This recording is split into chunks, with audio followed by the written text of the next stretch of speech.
আমার আমার ভেতরে মন বলছে এটা কোনো স্বাভাবিক আবহাওয়া নয়। তোমার কথা শুনে আমার বুকটা কেমন যেন ছ্যাদ করে উঠল। আর এই রাজ্যের যোগ্য যুবরানী হিসেবে অধিষ্ঠিত হচ্ছেন দেবী চারুলতা। আপনারা ওনাকে স্বাগত জানান।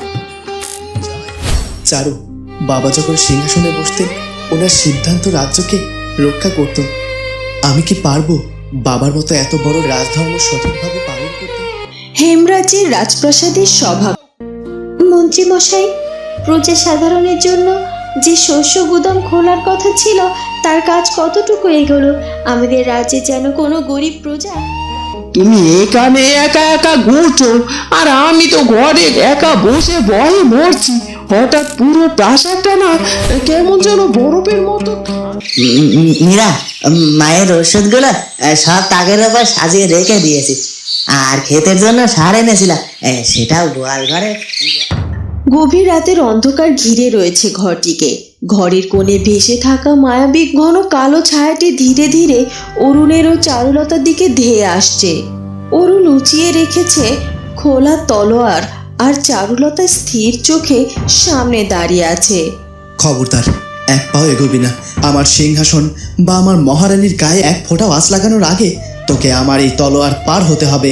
থামুন রাজপুত্র, অস্ত্রের আঘাতে কোনো মায়াবী ছায়াকে বিনাশ করা যায় না। এই ছায়া হলো অসৎ মানসিকতার এক প্রতিফলন। কালভৈরব ভেবেছে আমরা ভয়ে পিছিয়ে যাব, কিন্তু ধর্ম ও সততার আলো যেখানে থাকে সেখানে কোনো মায়াজাল স্থায়ী হতে পারে না।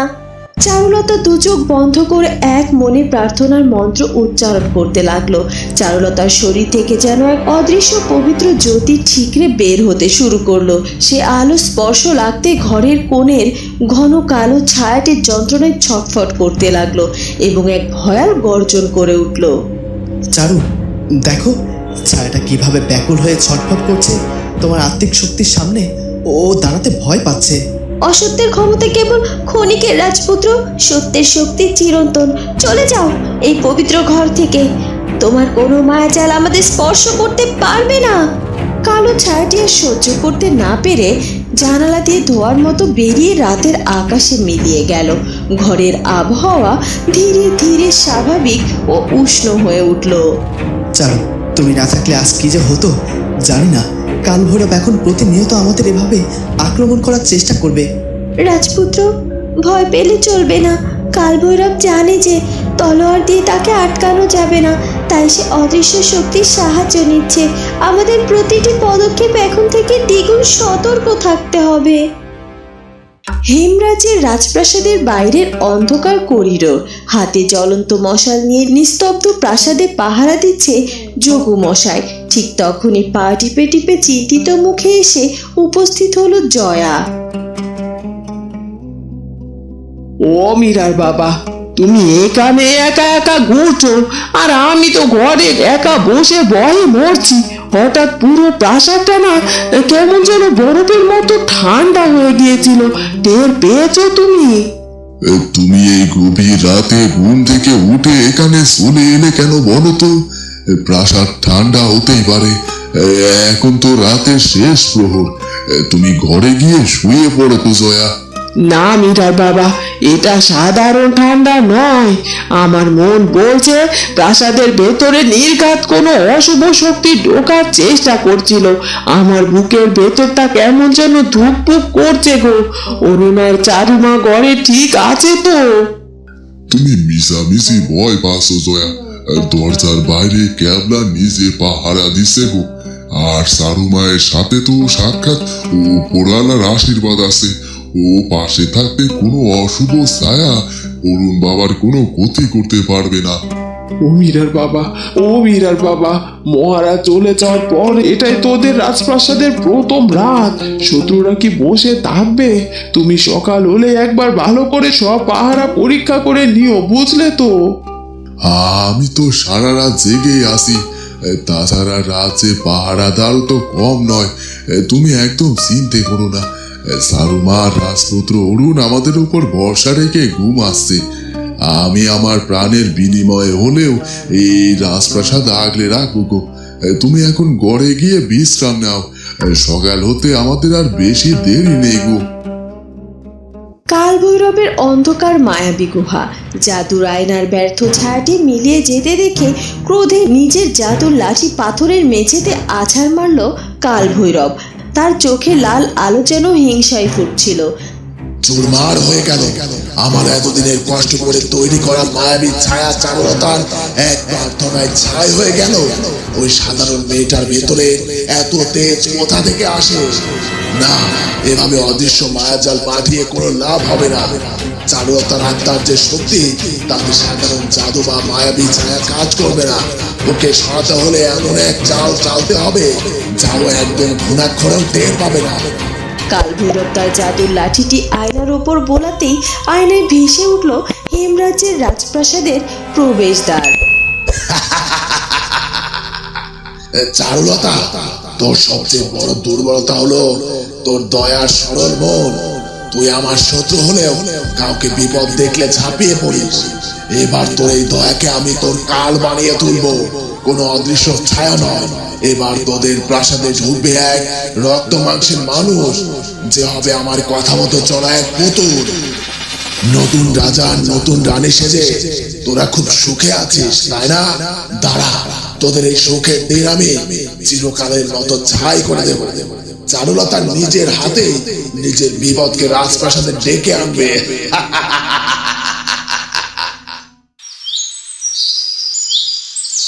সকালে স্নিগ্ধ আলো ফুটতেই কক্ষের সুসজ্জিত বারান্দায় দাঁড়িয়ে রাজ্যের নিরাপত্তার খতিয়ান নিচ্ছিলেন রাজেশ।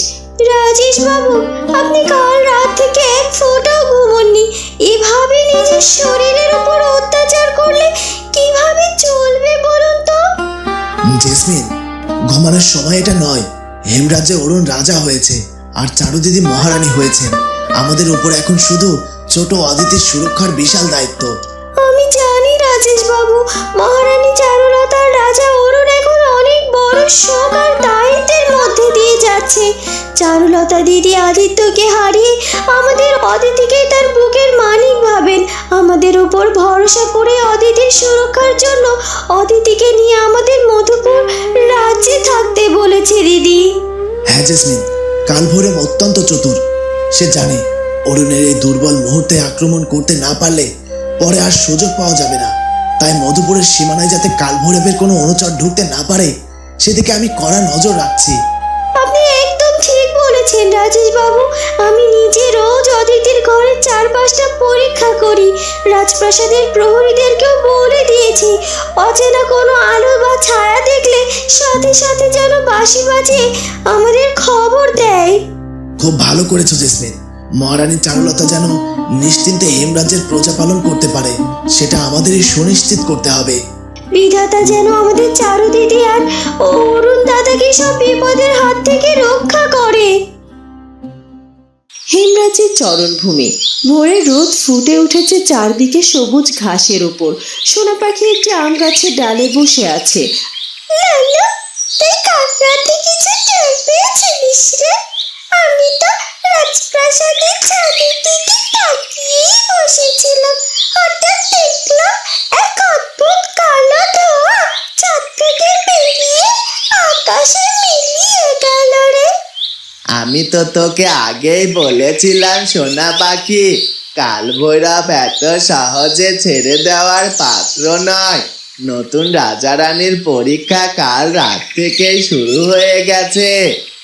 কিন্তু লালু, চারু দিদি আর অরুণ দাদা তো ঘরে একা ছিলেন। ওই কালো ধোঁয়াটা কি চারু দিদি কোনো ক্ষতি করতে পেরেছিল? আমার তো ভীষণ ভয় করছে রে লালু। ভয় পাওয়ার কিছু নেই সোনা পাখি। যদি কালভৈরবের অশুভ শক্তি চারুদিদির ক্ষতি করতে পারতো তবে প্রাসাদ থেকে কান্নার শব্দ ভেসে আসতো রে। কিন্তু তুই দেখ, সকাল হতেই প্রাসাদের অপারের পরিবেশ শান্ত আর সুন্দর। চারুদিদির পবিত্র শক্তির কাছে ওই কালো ছায়া হেরে গেছে রে। চারু ওই অশুভ ছায়াকে তাড়িয়ে দিয়েছে। শুনে কত আনন্দ হচ্ছে রে আমার। আনন্দ পাওয়ার সাথে সাথে আমাদেরও সজাগ থাকতে হবে সোনা পাখি। কালভৈরব একবার হেরে গিয়ে থেমে থাকবে না। সে আবার অন্য পথে ঘুরে দাঁড়াবে। তুই প্রাসাদের চারপাশে নজর রাখিস, আর আমি এই চরণভূমির দিকটা দেখছি। আরে লালু, আমি এক্ষুনি গিয়ে চারুর ঘরের জানালায় বসবো। কোনো অচেনা বাতাস আসলে আমি টানা ঝাপটি সাঁতার করে দেব। সুরেশপুরের গ্রাম। ভ্যাবলা তৈরি হচ্ছে, আর মীরা একটি মাটির কৌটোয় কিছু অদ্ভুত বুনো পাতার গাছের শেকড় ভরে নিয়ে এলো। মীরা, মায়ের ওষুধগুলো সব তাকের ওপর সাজিয়ে রেখে দিয়েছি। আর ক্ষেতের জন্য সার এনেছিলাম, সেটাও গোয়াল ঘরের কোণে আছে গো। আমি তাহলে হেমরাজের দিকে রওনা দিচ্ছি কোন। হ্যাঁ, দাঁড়া ভ্যাবলা, তাড়াহুড়ো করো না। এই কৌটোটা নাও, এতে সুরেশপুরের পাহাড় থেকে সংগৃহীত কিছু বিশেষ ঔষধি গাছের মূল আর পাতা আছে। ওষুধি গাছ, এটা দিয়ে আমি কি করবো রে মীরা? সারু দিদির তো কোনো অসুখ হয়নি গো। আরে বোকা, চারু দিদি এখন পুরো হেমরাজ্যের মহারানী। রাজপ্রাসাদে কত লোকের যাতায়াত, কত ধরনের মানসিক চাপ ওনার উপর। এই পাতার রস খেলে শরীরের সব ক্লান্তি দূর হয়ে যাবে, আর মনও শান্ত হবে। তুমি চারু দিদির হাতে এটা দিয়ে বলো, এটা সুরেশপুরের মানুষের ভালোবাসার উপহার। খুব ভালো কথা ভেবেছো মীরা। সারু দিদি দেখলে খুব খুশি হবে। সারু দিদি এত বড় পদে বসেছেন, অথচ এখনো আমার কথা মনে রেখেছেন। চারু দিদির মন স্বর্গের মতো ভাবলা। তুমি সাবধানে যেও, আর প্রাসাদে পৌঁছে চারু দিদিকে আমার প্রণাম জানিও। মায়ের খেয়াল আমি ঠিক মতো রাখবো। তুমি নিশ্চিন্তে যাও ভাবলা। ঠিক আছে মীরা, আমি আসছি। সারু দিদি দেখে খুব খুব খুব তাড়াতাড়ি ফিরে আসবে। হ্যাঁ, হেমরাজ্যের প্রধান রাজদরবার। নতুন সিংহাসনে বসে আছে রাজা অরুণ এবং পাশে মহারানী চারুলতা। দরবারে যোগুবাবু এবং অন্যান্য মন্ত্রীগণও উপস্থিত। রাতের অশুভ ঘটনার কথা গোপন রেখেই রাজ্যের কাজ পরিচালনা করছে তারা। মহারাজ অরুণ, রানী রূপমঞ্জুরি রত্নকর থেকে অনেক রেশমি বস্ত্র উপহার সামগ্রী পাঠিয়েছেন। উনি আমাদের দুঃখে সমবেদনা জানিয়েছেন এবং আপনার নতুন রাজত্বকে স্বাগত জানিয়েছেন। মহারানী রূপমঞ্জুরিকে আমাদের পক্ষ থেকে ধন্যবাদ পাঠাবেন। উনি যে নিজের ভুল শুধরে রত্নগরের প্রজাদের ভালোভাবে সেবা করছেন, এতে আমরা আনন্দিত। মন্ত্রী মশাই, প্রজা সাধারণের জন্য যে শস্য গুদাম খোলার কথা ছিল, তার কাজ কতটুকু এগোলো? আমাদের রাজ্যে যেন কোনো গরিব প্রজা রাতে না খেয়ে না ঘুমায়, সেদিকে নজর রাখতে হবে। সারুমা, মানে মহারানী মা, সমস্ত শস্য বন্টনের ব্যবস্থা সম্পূর্ণ হয়েছে। আপনি যে নির্দেশ দিয়েছিলেন, সেই অনুযায়ী প্রতিটি গ্রামে চাল ডাল পৌঁছে দেওয়া হয়েছে। রাজ্যের শাসনের পাশাপাশি প্রজাদের সুরক্ষাও কিন্তু আমাদের অগ্রাধিকার। প্রহরীদের সংখ্যা বৃদ্ধি করা হোক এবং ফটকগুলোতে তল্লাশি আরো জোরদার করা হোক। হ্যাঁ, রাজপুত্র একদম ঠিক বলেছে। প্রজারা তখনই সুখে থাকবে যখন তাদের রাজ্য সুরক্ষিত থাকবে। মন্ত্রী মশাই, আজকে সবাই এখানেই সমাপ্ত করা হোক। আমরা প্রজাদের সাথে ব্যক্তিগতভাবে দেখা করতে চাই। আপনার আদেশ শিরোধার্য মহারানী মা। জয় রাজা অরুণের জয়, জয় মহারানী চারুলতার জয়। হেমরাজ্যের এক গোপন ও নিভৃত ঘর। ঘরের এক পাশে ঔষধি গাছ ও নানা ধরনের প্রাকৃতিক বটিকা সাজানো। সেখানে রাজা অরুণ, মহারানী চারুলতা এবং যোগুবাবুর সাথে গম্ভীর আলোচনায় অভিজ্ঞ রাজবৈদ্য।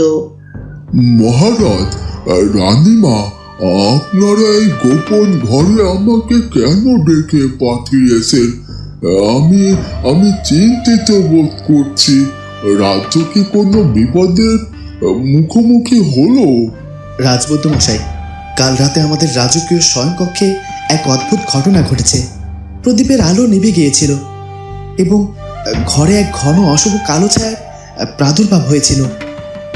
কি বলছেন মহারাজ? প্রদীপের আলো নীল হওয়া আর শীতল ছায়ার আগমন তো কোনো সাধারণ ঘটনা নয়। এটি নিশ্চিত কোনো ক্ষতিকর অসুরী শক্তি বা বিষাক্ত মায়াজালের প্রভাব। রাজবৈদ্য মশাই, আমি আমার আত্মিক প্রার্থনার মাধ্যমে সেই ছায়াকে তাড়িয়ে দিয়েছি ঠিকই, কিন্তু কালভৈরব বা অন্য কোনো শত্রু যে আবার আঘাত করবে না তার তো কোনো নিশ্চয়তা নেই। আমাদের কোনো প্রাকৃতিক রক্ষা কবচের প্রয়োজন। মহারানী মা, অসুরের শক্তি কোনো পবিত্র প্রাকৃতিক ঔষধি বাতাবরণ সহ্য করতে পারে না। আমি আজই পদ্মকাণ্ড, নিম এবং দুর্লভ ঔষধি ধূপের মিশ্রণ তৈরি করে দিচ্ছি। প্রাসাদের প্রতিটি কোণে প্রতিদিন এই ধূপ জ্বালাতে হবে। রাজবুদ্ধ মশাই, এতে কি সেই অশুভ ছায়ারা প্রাসাদে ঢোকা বন্ধ করবে? হ্যাঁ যোগু বাবু, এই ওষুধে ধূপ বাতাসের সমস্ত বিষাক্ত ও মায়াবী শক্তিকে ধুয়ে ছাপ করে দেবে। রত্নগড়ের রাজপ্রাসাদ। মহারানী রূপমঞ্জরি নিজের শয়নকক্ষে দাঁড়িয়ে আকাশের দিকে তাকিয়েছিলেন। ওনার মন আজ সকাল থেকেই ভীষণ ব্যাকুল ও অস্থির হয়ে আছে। বিধাতা, আমার মন কেন এত চঞ্চল হয়ে উঠেছে? মনে হচ্ছে হেমরাজের উপর কোনো এক অদৃশ্য কালো মেঘ ছায়া ফেলেছে। চারুলতা কি কোনো বিপদে পড়েছে? ঠিক তখনই ওনার ঘরে রত্নগড়ের প্রধান চিকিৎসক ও গুণী সাধক মহাদেব। মহারানী মা, আপনি আমাকে ডেকে পাঠিয়েছিলেন। আপনার মুখ দেখে মনে হচ্ছে আপনি কোনো গভীর চিন্তায় ডুবে আছেন। মহাদেব মশাই, আপনি তো প্রাকৃতিক শক্তি ও আধ্যাত্মিক বিদ্যা বোঝেন। আজ সকালে রত্নগড়ের বাতাসে এক অদ্ভুত অশান্তি টের পেয়েছি, যা হেমরাজের দিক থেকে আসছিল। আপনি কি কিছু অনুভব করতে পেরেছেন? মহাদেব মশাই চোখ বন্ধ করে মুহূর্তের মধ্যেই ধ্যান করে বলে উঠলেন, মহারানী মা, আপনার অনুমান মিথ্যা নয়। হেমরাজের নতুন রাজা ও রানীর ওপর এক অপশক্তির নজর পড়েছে। কাল ভৈরব তার মায়াজাল বিছানোর চেষ্টা করছে। না, চারুলতা আমার রাজ্য আর সম্মান ফিরিয়ে দিয়েছে। ওর উপর কোনো বিপদ আসতে আমি দেব না। মহাদেব মশাই, আপনি এক্ষুনি কিছু বিশেষ জাদুমুক্ত ঔষধি ভেষজ নিয়ে হেমরাজ্যের উদ্দেশ্যে রওনা হন। আমি আপনার আদেশ পালন করব মহারানী মা। আমি হেমরাজ্যে যাচ্ছি। মহারানী চারুলতার রক্ষা করার মানে এই পুরো অঞ্চলের ভারসাম্য রক্ষা করা। বন্ধুরা, কি হতে চলেছে এরপর সেটা জানবো আমরা চারুলতার সৎ মায়ের জ্বালা পরবর্তী পর্বে। আর আমাদের আজকের পর্বটি ভালো লাগলে অবশ্যই আমাদের চ্যানেলটিকে সাবস্ক্রাইব করে দিও। দেখা হবে নতুন পর্বে। ধন্যবাদ। মাথায় তার নীল ফিতা কিংদ, চোখে ভরা আলো, ভালুক খরগোশ পাখিরা সব ডাকে বন্ধু চলো। চারুলতা, চারুলতা গল্প বলে সারাদিন, ভালোবাসা মজার হাসি এই তার রুটিন চল। টিং টিং টং রোড